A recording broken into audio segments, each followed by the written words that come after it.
बिस्मिल्लाहिर्रहमानिर्रहीम अस्सलाम वालेकुम।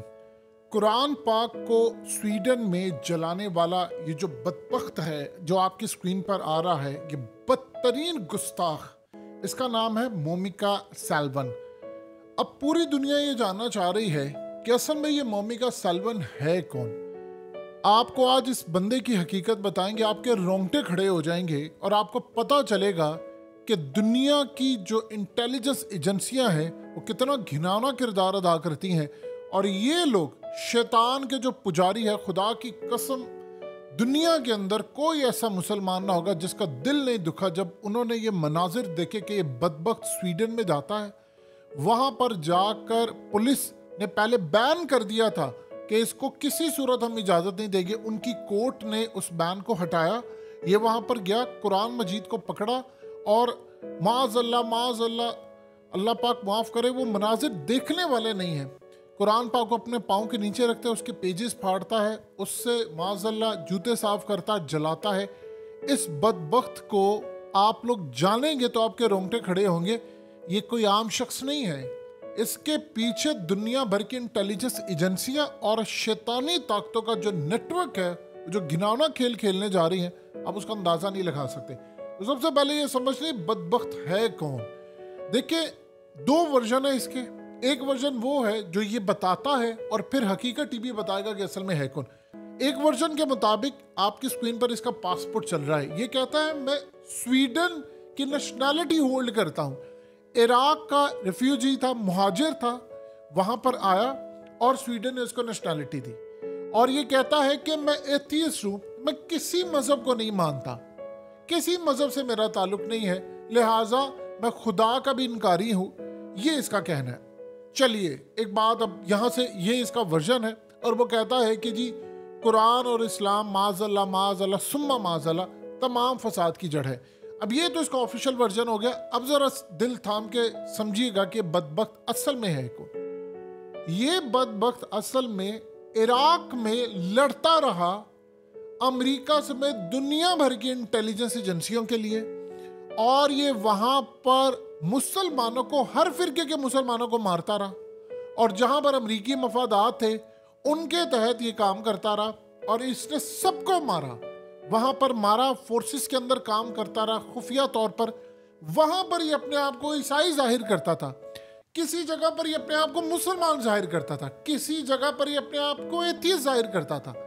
और इस सूरत हाल में अगर आप देखेंगे, फरवरी 2022 से पहले आपको इसके अकाउंट से इसके बारे में इस्लाम के खिलाफ ट्वीट्स नहीं मिलेंगी, इसके खिलाफ कोई बातें नहीं मिलेगी। लेकिन नेशनैलिटी लेने के बाद ये जनाब आते हैं और फिर इनकी बॉडी पर एक शैतानी टैटू बनता है। लोग सारी दुनिया में अब जान चुके हैं कि आपको अगर शैतान की पूजा करनी होती है या उसको आपको खुदा मानना होता है या उसकी पैरवी करनी होती है या उसका बंदा बनना होता है, तो आपको एक खास तरह का टैटू बनवाना पड़ता है बॉडी के ऊपर। डिफरेंट मीनिंग्स होते हैं, मनी लॉन्ड्रिंग वाले भी टैटू होते हैं, स्मगलिंग वाले भी, हर एक के होते हैं, वो साइंस होते हैं दुनिया भर के अंदर। अब ये टैटू इसकी बॉडी पर है और पाकिस्तान में खुद को हमला करने वाले, याद कीजिए, उनकी बॉडी पर शैतानी टैटू हुआ करते थे। वो मुस्लिम नहीं थे, वो गैर मुस्लिम थे, वो शैतान के असल में पुजारी थे और उनको यूज किया जाता था। ये बदबख्त सेम एज इट इज इसके साथ सिचुएशन है। इसकी बॉडी के ऊपर शैतानी टैटू, और आप इमेजिन कर लीजिए कि आपको नेशनैलिटी लेने से पहले इसके बारे में को पता नहीं। ये बदबख्त इराक में लड़ता रहा, अमेरिकी मफादात को फ़ायदा देता रहा, वहाँ की इंटेलिजेंस एजेंसियों को फ़ायदा देता रहा। और इस सूरत हाल के अंदर अब इसको जो नेशनैलिटी दी गई थी वो इसी बेस पर दी गई थी नेशनैलिटी कि तुम ये काम करोगे और इसे इस तरह के मुख्तलिफ काम करने हैं। अब इराक के अंदर ये खुफिया तौर पर किनकी मदद करता रहा? दाइश की मदद करता रहा और दीगर ऐसी तंजीमों की मदद करता रहे जिससे मुसलमानों को नुकसान पहुंचे। और इस सूरत हाल के अंदर ये सीरियक यूनियन पार्टी 2014 से लेकर 2018 तक ये कहता है कि जी मैं उसका फाउंडर हूँ और हेड हूँ। और इस सूरत हाल में इमेजिन करें, ये वो पार्टी जिसको अमेरिका फंड करता है। और आप सोच लें कि इसने शाम के अंदर दीगर जगहों पर जो कुछ किया, अब उसके बाद आगे क्या कहता है, कड़ियां जरा मिलाते जाएं, डॉट्स, आप हैरान होंगे कि ये मामला कितना गंभीर है। कहता है कि अगर हमें यहाँ पर यानी अथॉरिटीज इजाजत दे दे स्वीडन की, तो बहुत सारे जो लोग हैं वो इराक के और ईरान के, मैं उनको साथ में लाऊंगा और हम लोग अपनी मर्जी से लड़ाई करने के लिए जाएंगे रशिया के खिलाफ। कहां पर? यूक्रेन में। जी अंदाजा कीजिए जरा, कहता है कि मैं एथियस्ट हूं, मैं किसी मजहब को नहीं मानता। तो इससे पूछे जरा कि तुमने सारे मजाहिब की इसी तरह तौहीन की है जिस तरह तुम कुरान मजीद की तौहीन कर रहे हो? तुमने क्या ईसाइयों की भी तौहीन की है, बाइबल की भी की है?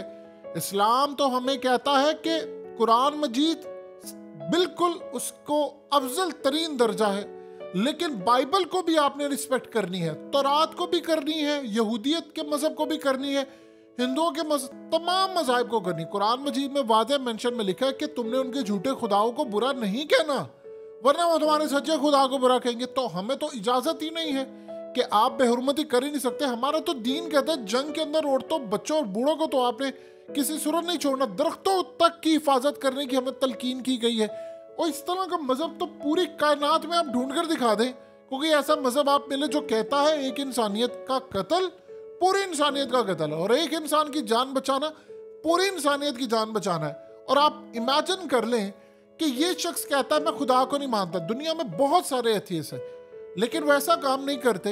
ये तो आप उनसे जाकर पूछे, वो कहते हैं कि हम किसी मजहब को नहीं मानते, ये कायनात खुद ब खुद वजूद में है।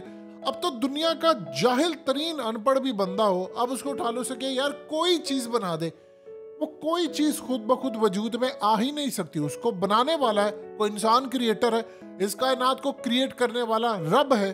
तो इस सूरत हाल में वो थ्योरी तो एग्जिस्ट करती ही नहीं है, लेकिन वो नुकसान नहीं पहुंचाते मजहब को, वो कहते हम नहीं मानते। इस तरह के बेशुमार लोग, लेकिन ये स्पेशली इस्लाम को करता है टारगेट, और इस्लाम को टारगेट करने के लिए कहता है कि हम लोग चेचनिया के खिलाफ जाकर लड़ाई करेंगे, हमें अप्रूवल दे दो तो हम यूक्रेन में लड़ाई करेंगे। यूक्रेन में किसका मफाद है?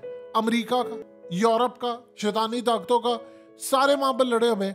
हमारे मुल्क के अंदर जो मामला खराब है, तो आप देख लें महंगाई और सारा कुछ, वो उस जंग की वजह से। तो पूरी दुनिया में जो वबाल है वो इसी वजह से। अब ये बदबख्त जो पहले इराक में लड़ता था मुसलमानों के खिलाफ, इंटेलिजेंस एजेंसियां दुनिया की कम से कम 15 इसको बैक करती थी, वो अचानक आता है। वहां पर कहता था मैं ईसाई हूं, किसी जगह पर कहता था मैं मुसलमान हूं, भेस बदल कर रहता था, शैतानी टैटू बनाया। अब आकर यहाँ पर अचानक से आप जरा देखें, पुलिस वाले उसके साथ खड़े हैं और वो फिल्म बना रहे हैं उस सारे इवेंट की। आप एक बात बता दें, हुकूमत की मर्जी के बगैर ये काम हो सकता है?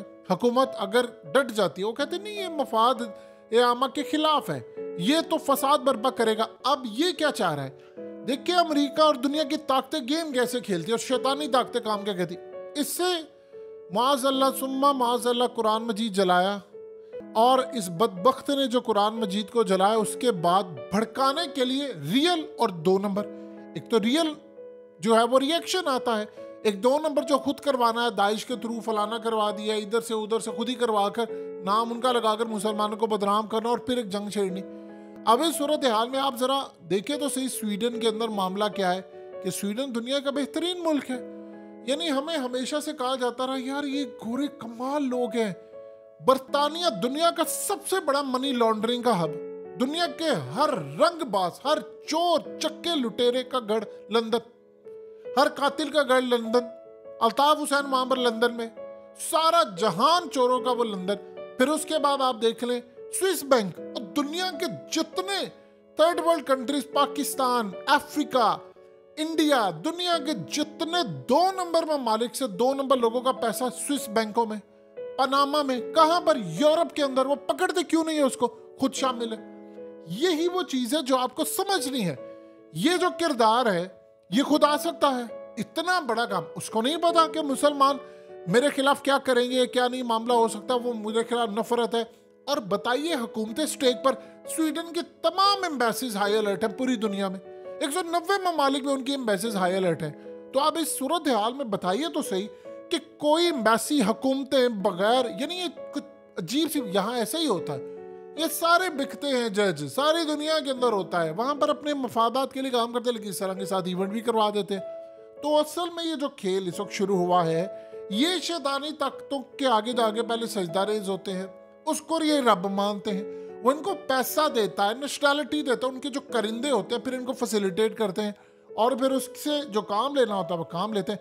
अब जाकर ये जनाब कहते हैं जी वो मैं तो ये बदबख्त इंसान कहता है, मैं तो असल में आपको क्या बताऊं आकर, मैं तो इस्लाम से नफरत करता हूं लेकिन मैं एथियस हूं। इतने एथियस है, तुमने कभी जाकर दूसरे मज़ाहिब की तो तौहीन नहीं की, हिंदुइज्म की आप तौहीन करें वो आपको छोड़ेंगे नहीं, आप ईसाइयों की करें, दुनिया भर के अंदर जिन ममालिक में आप रहते हैं वो ईसाई ममालिक, तो आप मुसलमानों की तौहीन करते हैं। और वो आप एक काम कीजिए ना, आप जितने आपके पास दलाइल हैं तो आप सारे जहान को इकट्ठा कर ले, और बदबख्त इंसान तो इतना काबिल है तो एक काम कर, कुरान मजीद की किसी आयत को दलील के साथ जुटलाने की बात कर, फिर देख तुझे कैसे जवाब मिलते हैं। और तू सेमिनार में रख ले, सारी दुनिया के अंदर तू बेनकाब हो जाए तो कर ही नहीं पाएगा। लेकिन इस सूरत हाल में जब आप इस्लाम को फैलने से यूरोप में नहीं रोक रहे तो फिर आप इस तरह की हरकतें करेंगे कि जी हम ये काम करेंगे ताकि मुसलमानों को वहां पर जो इमेज है वो कोई इवेंट ऐसा कर दे, हम उनको दहशतगर्द साबित करें। ये वहां पर हो रहा है। आज फ्रांस की टीम के अंदर अक्सरियत जो फुटबॉल की है मुसलमान है, तो पूरी दुनिया के अंदर मुसलमान अगर अच्छे अच्छे ओहदों पर जा रहे हैं तो ये असल में उनको, खास तौर पर यूरोप में उनको तकलीफ है जहां पर उनका बर्थ रेट कम है, तो ये मामला है इस वक्त वहां पर।